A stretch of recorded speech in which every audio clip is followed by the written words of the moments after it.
how are you going to save me then from COVID I haven't got? Oh, we want to try on 2 other drugs. You'll die without them. And I said, all right, then what are they? She said one was called baricitinib, and the other one was called tocilizumab, and they're drugs that are used for chronic arthritis. I said, all right, let's have a look at the side effects then and see if they're helpful to me as a respiratory patient. Oh, difficult breathing, difficulty swallowing. Why would you do that? Why would you do that? And she couldn't look at me. She's looking at the floor and, oh, I'm sorry, I'm only doing what I'm told. And I suppose the big question people are going to ask and say, you know, because people are brought up to trust the government, of course, to do the best thing, and this and the other. I can tell you why they're doing it. Why? It's financial. Yeah. It's purely financial. They've done all of our pensions. They've done it all. Yeah. All the gold reserves are gone. Yeah. There is nothing left.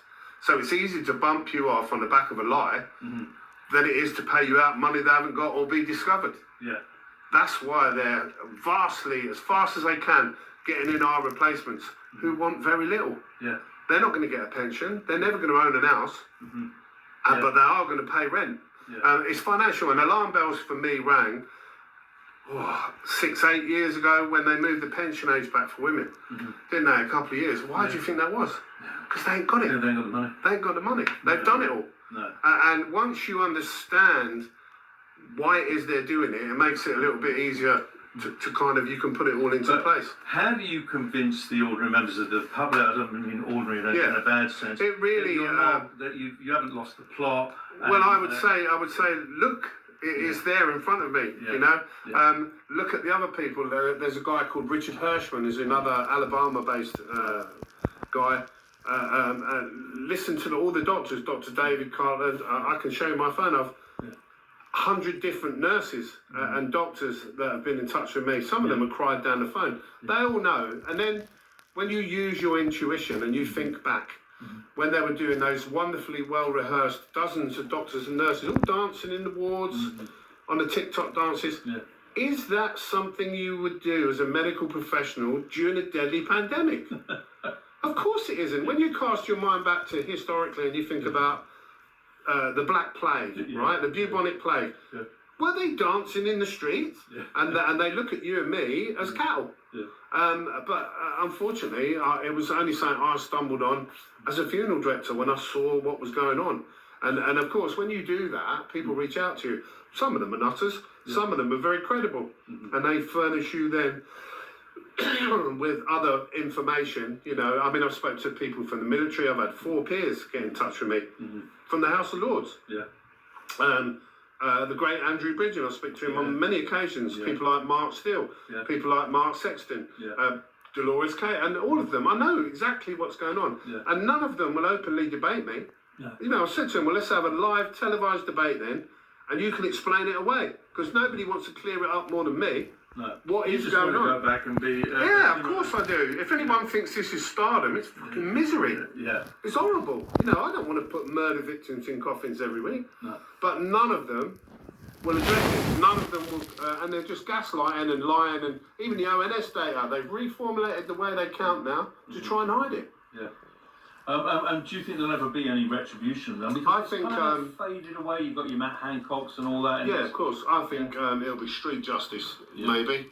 And we have to say that we can't encourage that. No, 100%. You know, you know, if you'd, and this was put to Sir Graham at the meeting in 2021. At the end of the meeting, when it became apparent exactly what was going to happen, and the whole room knew. And Graham Brady sat there ashen-faced. He couldn't get out quick enough. We said to him, you know, when people find out what you've done, there'll be civil war in this country. When they find out their kids have been sterilised and their mums and dads killed off and their families killed off, it can only end one way. And he agreed. He openly admitted, he said they... My therapist swears this is... Are the Brits too placid? I think certainly our tolerance will be the death of us, 100%, We are so placid. But then you're a right-wing extremist and a Nazi, and, you know, they've been very good at playing the media game. And the same people pumping out these poisons own the media, as own the governments, you know, they're all intertwined. It is absolutely shocking when you look at these things here that are just...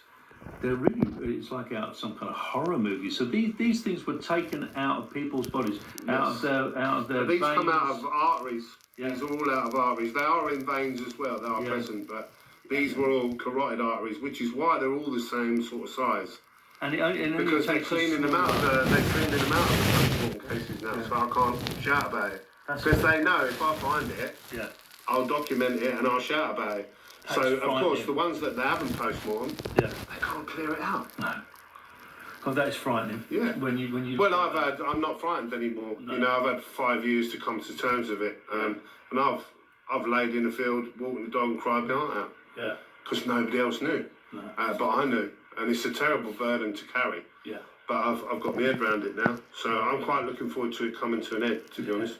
So what's the future for you? Do you have any optimism for everybody? These people will never win. They'll never win because good is a stronger force than evil. And I think one of the main things behind it, the success, victory, if you like, will be the love we have for each other. Because if you picture these people sitting in these boardrooms, how many of them do you honestly think have got any love in their life at all? You don't even have to know them to know they've got none. Yeah. So they don't understand what we will do for each other to beat them. Yeah. And the lengths that I would go to for my fellow man, people that I would never meet.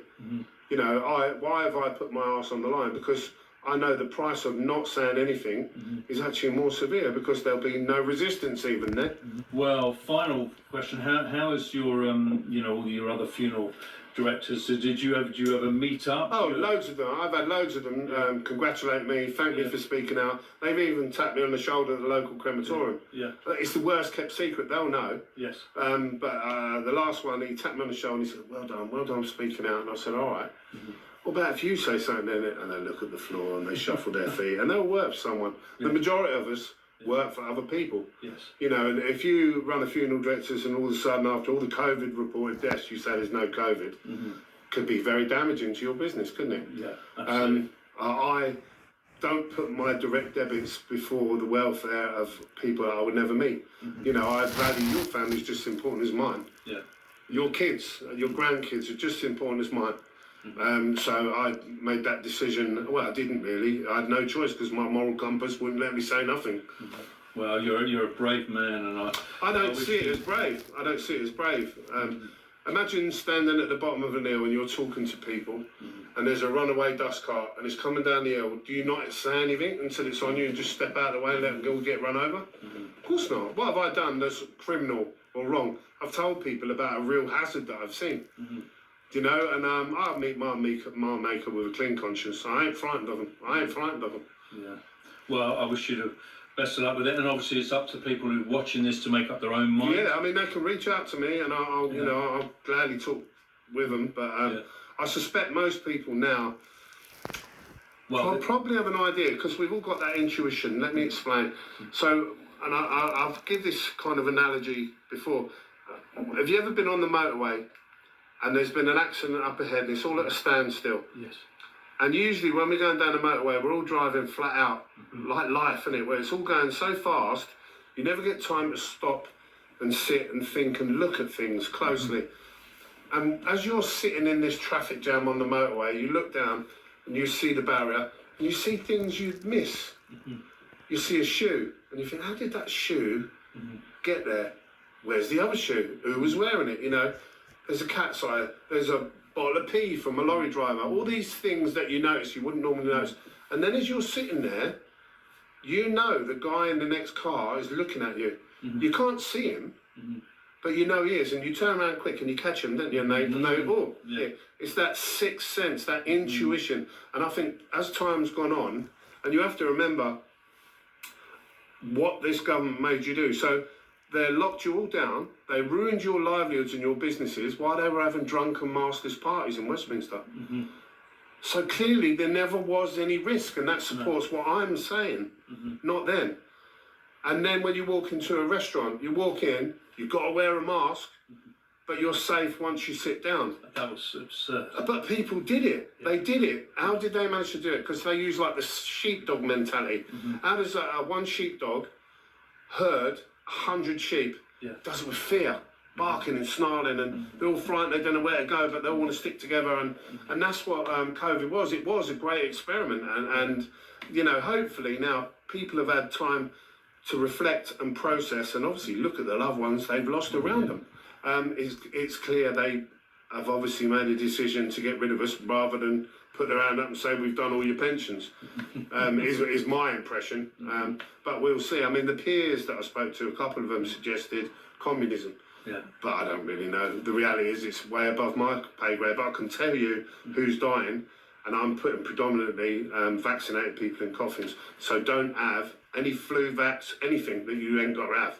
Absolutely. And you speak as someone who had vaccination. Oh, before. I had every vaccine. Yeah. In fact, I even went out and got a pneumonia vaccine in early in 2020 because they were saying that COVID gave you pneumonia that kills you. Yeah. So me and my missus went and paid to have one privately. Yeah.